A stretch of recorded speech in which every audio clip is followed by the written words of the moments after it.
Alpha Nerd Entertainment. What is going on, everybody? Steve here from Alpha Nerd Entertainment. I want to thank you for dropping by the channel. Today we're doing a first in a series that I'm going to be calling Video Game Showcase, where I take the time to talk about games that I think are wicked cool and in some cases absolutely terrible. But today's game is an absolute banger, which was released only in the arcades in 1992 by Konami. It is absolutely criminal that this game didn't get a port to the Sega Genesis or Super Nintendo, but that game is Mystic Warriors, one of the coolest, most fun run and gun games I have ever played. I want to know, do you know about this game? Have you heard about it? Have you played it? Have you beat it? Because I didn't know a thing about it until about a month ago. And what a pleasant surprise I would discover when putting this game on and playing it. From the moment my hands touched the controller, I did not put it down until I beat it, and I was left pondering why it was never released on the consoles back in 1992. Let's not waste any more time, and let's dive into the review and breakdown of Mystic Warriors by Konami.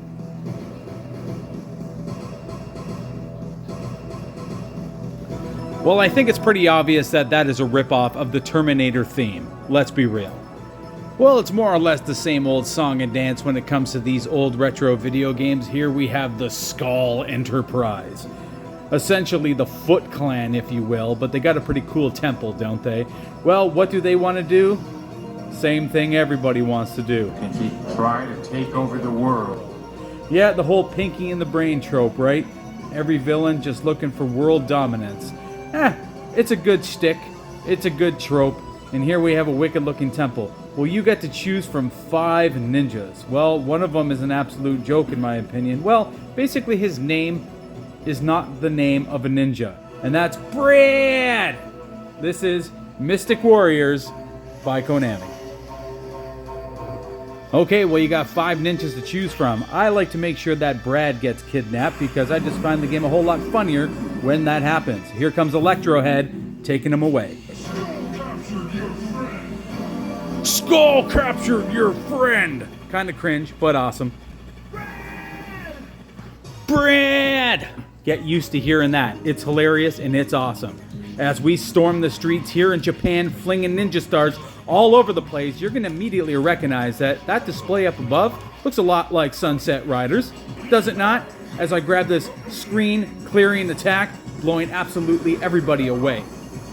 And well, essentially that's what this game is.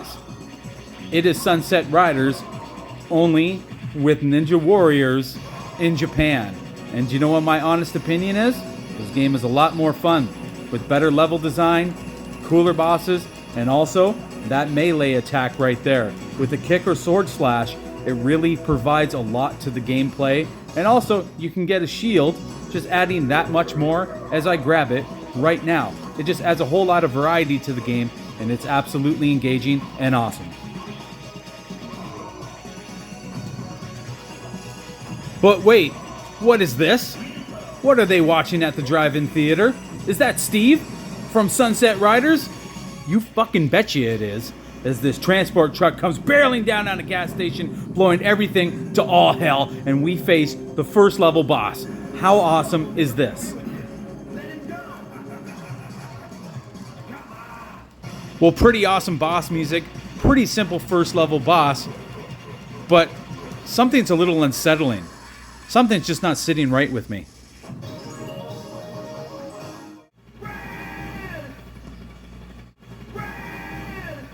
Hold on, I just realized something. It's kind of unsettling. Listen, hear me out on this.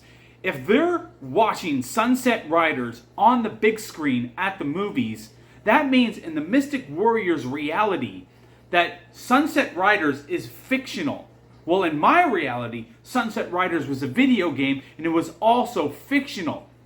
I know I'm real, and when I play Sunset Riders on the Genesis or Super Nintendo or arcade, I know it's fictional. So when they sit there watching it on the big screen, that means it's also fictional, and that they are real. And that can only mean but one thing. Brad's in danger!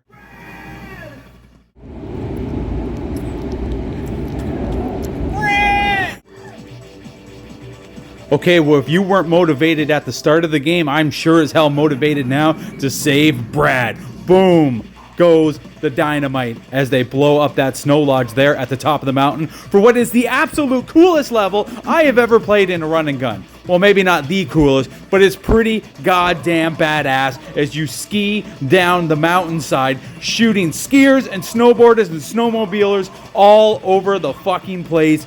It is absolutely awesome. This level is so much damn fun. So we're going to ramp things up here to 1.75 speed just because I did want to showcase this level in its entirety because it is some really creative level design. I think of all the games I've played, especially run and gun shooters, and I can't think of many where you ski down a mountainside. It is just really clever and creative. This boss, however, is still pretty simple and pretty easy as the first two stages are really easy to beat without dying.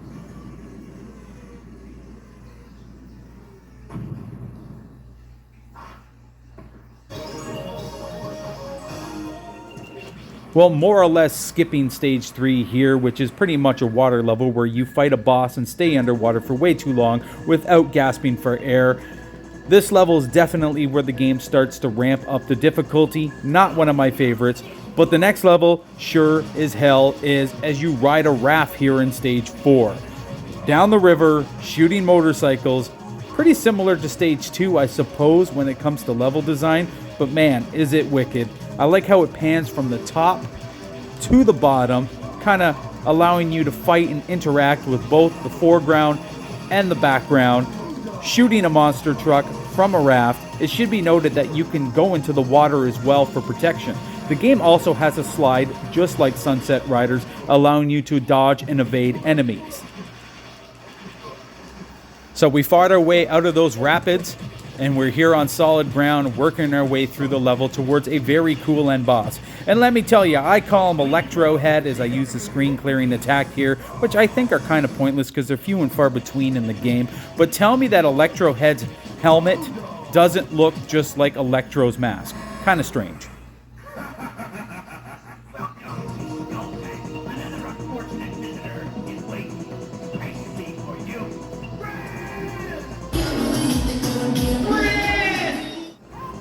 Well, as you can see, Brad is in need of a hero and in need of rescuing. I should point out that at the start of the game, the RNG will determine who gets kidnapped on who you select. It's mostly random, but it seems to be Brad the majority of the time.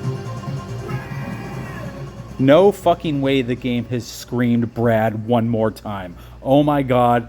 It's bad, but in a good way.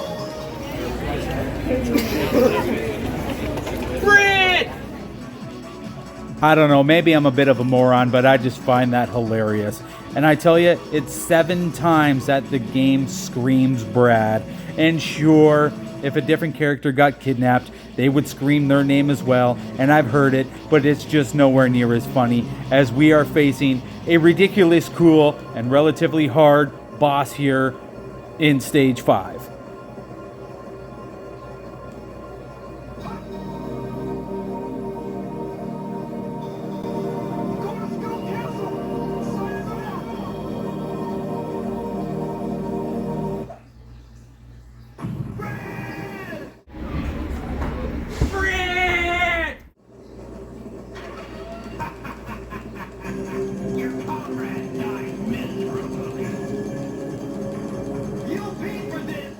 Your comrade died miserably. The game's got humor. The game's got charm.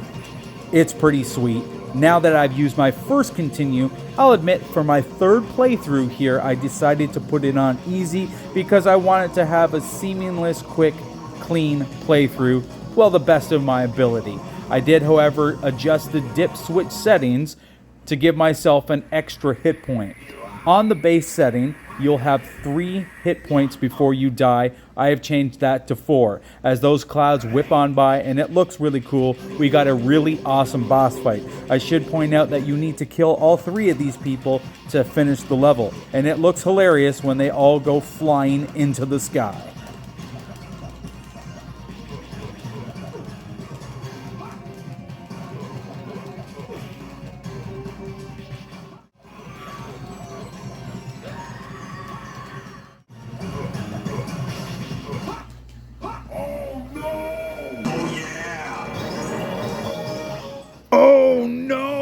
as I jump into the sky and my flying squirrel suit deploys and the huge airplane goes crashing to the ground, we make our way into the later stages of this epically awesome game.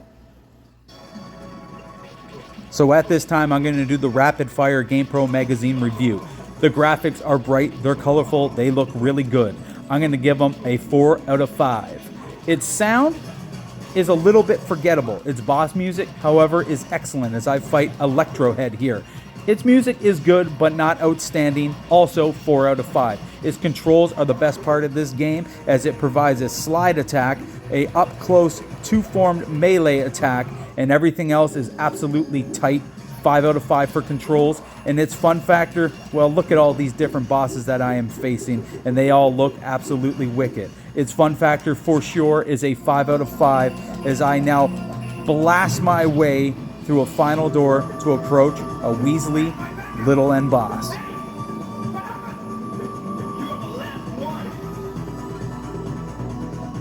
surprised you got this far. However, you won't go any further, and you'll never beat me. I tell you, I don't know what it was with the 80s and the 90s and their obsession with robots and cybernetics to wreak havoc on the world. All I know is it's absolutely awesome, and this end boss is absolutely awesome. It has 3 phases, and it's tough.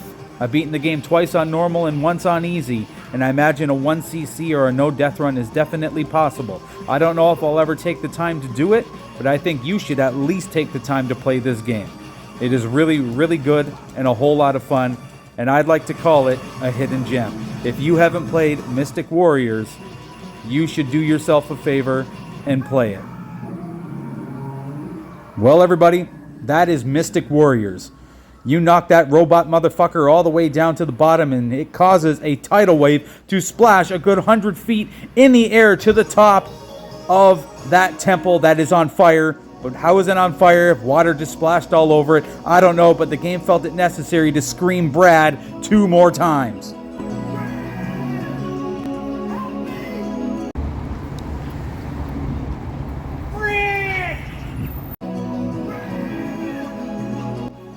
Well, the game felt it necessary to scream Brad's name a total of 7 times. It shows our heroes mourning Brad's death as the sun rises. I definitely consider this game a hidden gem, a game I did not know about, and I cannot recommend it enough. I absolutely enjoyed it, and I think you will as well. You should definitely give Mystic Warriors a try. Thank you for watching.